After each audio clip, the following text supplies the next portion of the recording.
Hi there, it is January the 13th of 2021 and I'm reading from The Comet Seekers by Helen Sedgwick. I'm finishing up the first chapter and then we'll be moving to the second chapter. The wind is starting to get strong, biting at her skin even through her layers of protection. It is incredible the way wind can do that.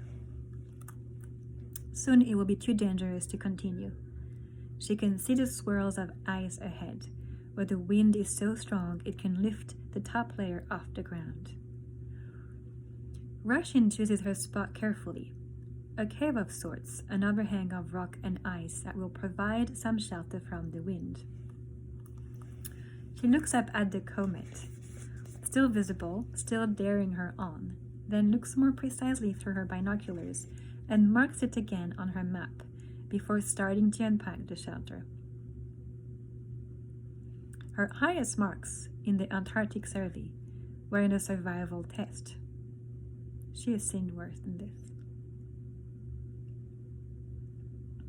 The shelter is red, bright red, the color of something that can't be missed should anyone look for it. Inside, by the light of the torch, everything is rosy and golden. Tent torchlight is beautiful. The storm is getting louder though. She steps outside and is almost knocked off her feet, but she struggles to stand upright, facing the wind, and watches the comet on this, its brightest night. No storm will stop her. Some say that comets seed life on lifeless planets. She finds that hard to believe. The comet is ice. It is burning with wind. Wild, inhospitable, stunning. It is not unlike where she is standing. This is perhaps the closest a human being gets to traveling on a comet as it approaches perihelion, clinging on for life. The first time she wakes, she thinks something is trying to get inside. A big shape, a bear, is pressing against her tent. It takes her a moment to realize it is the snow piling up outside and that there are no bears here. Perhaps there is nothing here. But next time, she is back on soft dandelion grass. She is wearing pajamas and lying in the open air. Liam is beside her. No, this can't be right. There is no grass on the comet. Wait. She finds a torch, turns on the light. It helps. She wonders if the sun will rise soon. Perhaps François will come in the morning and unbury her from all the snow. Perhaps the snow itself will melt as they hurtle through space towards the heat of the sun. Perhaps Liam will come home from wherever he wanted to go. He will have seen enough light, and she enough snow, and together they will lie on the farm grass and look up to the comets overhead and pretend like they don't need to breathe. And in secret, they will breathe. Chapter 2 1976 Comet West. Rushin keeps looking out of the window as they eat their boiled eggs. Liam knows why. Sundown is coming and she wants to be out before dark. Every night this week it has been the same. The comet was predicted, but still it hasn't arrived. There's only 2 days and a weekend left of the half-term holidays, and then she'll have to go home. If he knew how, Liam would stop the time from moving forwards and stay in this week, this exact one, for all his life. He looks at the clock on the kitchen wall, and Rushin looks at the desk beyond the window, out to the red tent that is pitched up in the field. The red tent was a present from his mom the year before she died. Liam, it was from her because his dad would never have chosen something red, although it had both of their names on the label. His mom wore red, yellow, and gold, and red and purple, all the colors of the rainbow. She never seemed quite in the right place on their farm, so far from everywhere. Maybe that's why she left so early. Inside the red tent, the light is different to anywhere else in the world. It is like being inside a balloon that is flying up into the sun. Can I bring Bobby with me tonight? Russian rolls her eyes. Liam's not really this young. He'll be 7 later this year, and most nights he forgets about Bobby altogether. But if he's going to try to stay in this week forever, without time moving forwards, he'd quite like to keep Bobby with him. Pandas don't live in tents. Bobby does. He likes the red. Anyway, pandas don't live in Ireland either. Russian made Bobby stay in the house last night because of the risk of rain, although it didn't rain in the end, and there was no comet either, so it was a bit of a waste. Liam thinks that maybe Bobby will be a good omen for them tonight. If you like, you can bring an omen too, he says. I don't need one. Russian zips up his coat by the back door and puts Bobby in his big coat pocket. I've got you. While Liam arranges everything in the tent in the field, Russian starts work on her maps. She's been drawing them every night. Maps of the nighttime sky, so that she can see how each thing moves, how near and far from each other they get. It was one of the first things she learned to draw when she was little, and she still thinks it's the best. Why draw a square house with a triangular roof when you can draw the patterns in the stars? Liam thinks her maps look a bit like join the dots, but if he just knew how to read them properly, something extraordinary would appear. Maybe the comet will help, like the code key he has in his coloring books. Yesterday he did a tractor. Liam! He puts Bobby in his sleeping bag and unzips the tent. The dark comes quickly. He's noticed that this past week. I think it's come. The comet? Of course. Well, that's grand. Russian doesn't look at him the whole time. Her eyes are fixed on the sky. The comet is more like a blur, really. Like someone has dropped a silver pen on a page of black paper and then smudged it with their thumb. Is that it? Liam says. Why is it so small? Because it's far away. But what you mean is why it is so faint, and that's because it's far away too. But it's moving towards us, so it's going to get brighter. When? Maybe later tonight. Are you sure? Maybe tomorrow. So what are we going to do tonight? It's getting cold already, out here in the dark. What with it not being even spring yet, not for a few weeks anywhere.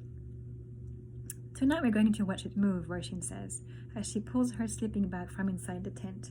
If we lie here, we'll be able to see the sky all night long.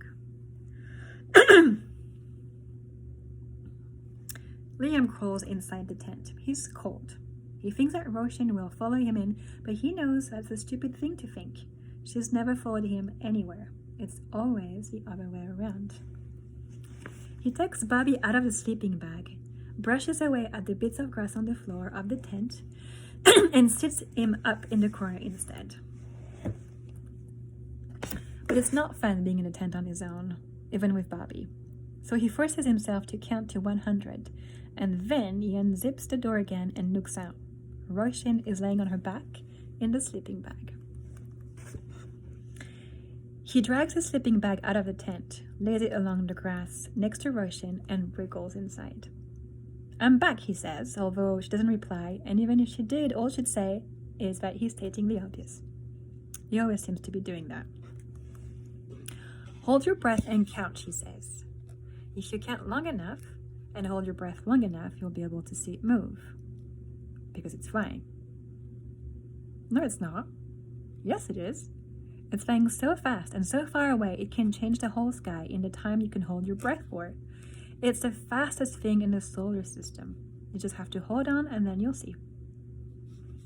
Liam lies as still as he's ever been and watches and waits and holds on. The grass bristles against his skin. The night breeze blows his hair into his eyes, but he doesn't move to brush it away. His face gets hotter the longer he goes without breathing. His lips purse into a tight, wiggly line. Eyes wide and gleaming, his hand grasping onto his cousin's. Can you see it? She asks. You breathed. Liam lets out his breath, gasps in more nighttime air. It's the kind of air that smells of ice and fresh grass and pajamas. Russian's head is clutching his, and they look at each other and breathe in unison, a big open-mouthed breath to sustain them for another 30 seconds, or 60 as they turn their eyes back to the sky. Nothing moves. They both know what they want to be when they grow up. Liam is going to be a farmer like his dad, and Russian is going to move far away and become an astrophysicist. She knows the names of all the constellations, and the different shapes of the moon, and the order of the planets, and she knows when the comets are going to be in the sky.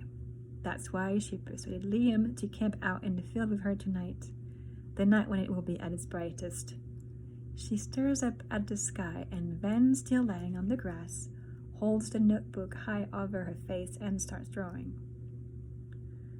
What are you doing? He wants to understand. Astronomy, she says. I'm mapping the sky. I have to mark where the comet is now in relation to the stars, so that I can see how far it moves. Otherwise, I might forget. It's not moving, but it will. Have patience. Liam rolls his eyes. The astronomy takes too long. Look, she shows him her map. See those stars? I've marked them here, and the comet is in between those two right now. See? He nods reluctantly. You can go inside if you really want. I don't want. She tears off a blank sheet of paper and gives it to him, along with one of the spare pencils from her pencil case. She takes it with her everywhere so she can always map the sky. What shall I draw? Whatever you want to draw. She always talks to him like this, as if she is the grown-up, even though she's only 2 years older than he is. He frowns in concentration. He's not going to ask her any more questions tonight. His pencil hovers over the page. Liam falls asleep while the comet is still between the two stars overhead, buried deep into his sleeping bag with the zip down up to way over his head. On the dew-damp grass, in the early hours of the morning, his drawing blends into indecipherable marks. The farm, the field, his house, the cows and sheep, his dad, the lack of his mum, and Roshan staring up at the sky, dots and lines that have been smudged out of context by a careless thumb until their meaning is lost.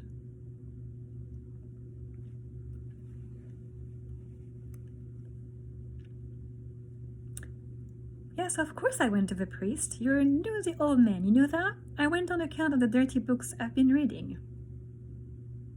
Severine's granny has walked into the room, mid-sentence, uninvited. She has started talking to her ghost again.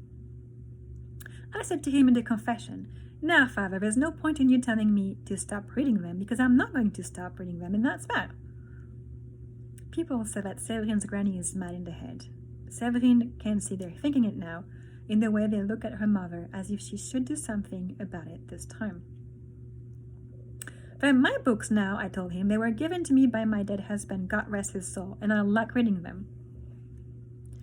The ladies from the village sip silently at their tea and let their china cups rattle in their saucers.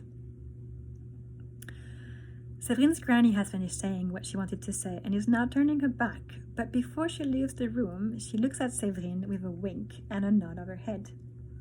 Severine understands. She waits 5 minutes, then follows her granny upstairs so that she can talk to the ghost as well, and maybe get a read of her granny's books. She's not sure why her mother seems so embarrassed, but she's fairly sure that means the books would be worth a look. "Was here today, Granny?" "Announce yourselves." Her granny is not theatrical. Her delivery is dry. A quick swipe of her hand in the air shows her impatience with the ghost. "Come on then. Was here."